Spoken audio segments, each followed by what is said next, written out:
Candace. All right, guys, let's talk about Kamala Harris. I'm going to now code switch. Let me talk to you about Kamala Harris because she is my girl. These streets is talking, and I'm going to tell you right now, I'm finna go vote for Kamala Harris right now.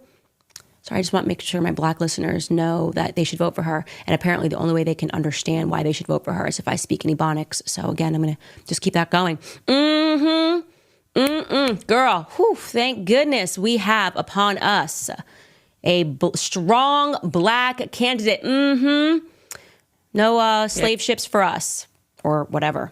So here's the deal. You have Kamala Harris, and she was throughout her entire political life a very proud Indian woman. And that makes sense because in case you didn't know this, Kamala Harris, despite being some percentage of Black, her father is not fully Black, her mother is fully Indian. She grew up with just her mother because her parents divorced when she was either 4 or 7, when she was very young. She wouldn't have quite a memory of her father. That's why she doesn't speak about her Black father. So it is an absolute absurdity to suggest that Kamala Harris grew up in an environment where she was being impacted by Black culture. I'll show you a couple of pictures of her, by the way, growing up. There she is. This is her as an adult, obviously, with her mother, and perhaps, I'm guessing, her sister, not entirely sure.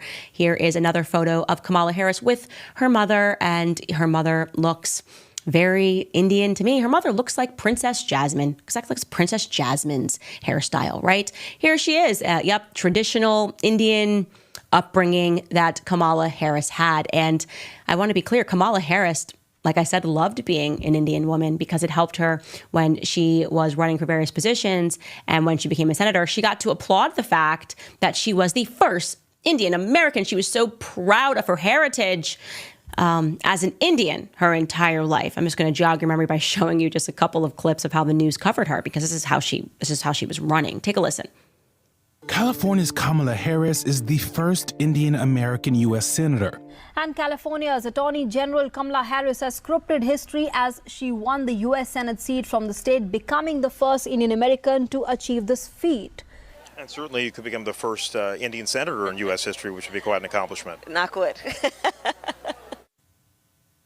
I think she was speaking a different language. She was very excited. Anyways, that was Kamala Harris before she found out that she had to go Black.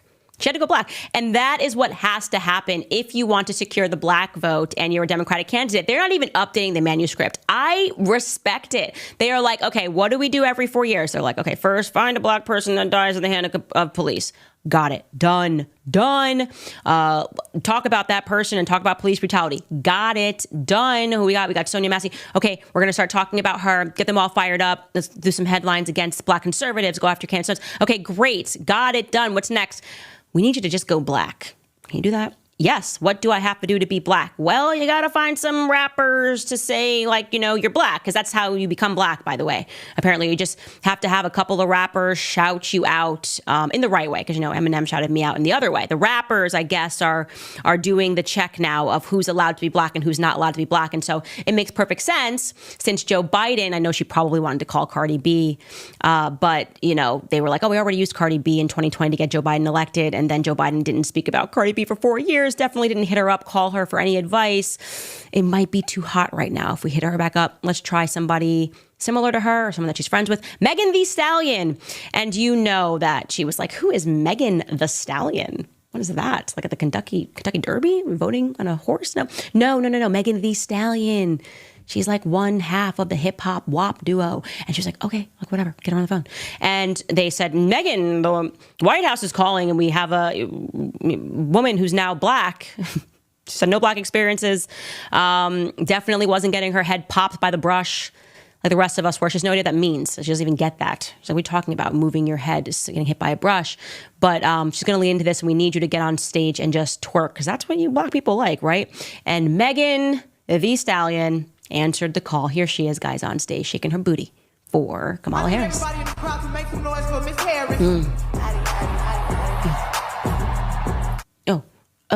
Oh, I'm just going to doing that. I think all Black people will watch this podcast if I just start shaking my butt. So I'm going to start shaking my butt. That'll get people to listen to me, obviously. Oh, now we know you Black. because I saw Candace, she was working on her podcast, and now I know for sure that she is Black. And here is what's amazing, and there are some Black people that are calling this out for the code switch, but it is the round of applause that she is getting as she tells these horrific jokes. So just to jog your memory, let's not forget what she said at BET, at the BET Awards, when she did this awful, cringe-inducing skit that I should be able to sue her for. I cringed so hard to be able to sue her, but here's what she said at the end of that skit. Take a listen. Yeah, girl, I'm out here in these streets. Oh, yeah, girl, she out here in these streets. I'm sorry, guys. I'm sorry. I respect it. What do you want me to do? I respect it. It's good. It's good. And I thought that that was the worst cringe. But then came her speech. I don't even know where she was speaking. And she did the appeal again. Again, take a listen.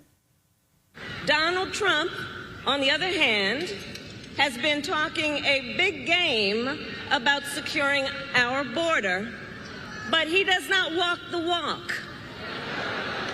Or as my friend Quavo would say, he does not walk it like he talks it. Oh, she's friends with Quavo. What's next? Eminem gonna drop a couple of songs telling her she's definitely Black, not like Candace Owens. Yo, yo, yo. What is this? Okay, you know what? I see this. This is how it feels to me. So imagine if I decided to run, I don't know, in India, and I just decided to be like, hello, thank you very much for helping to watch the Candace show. I'm coming to you live from the Candace podcast.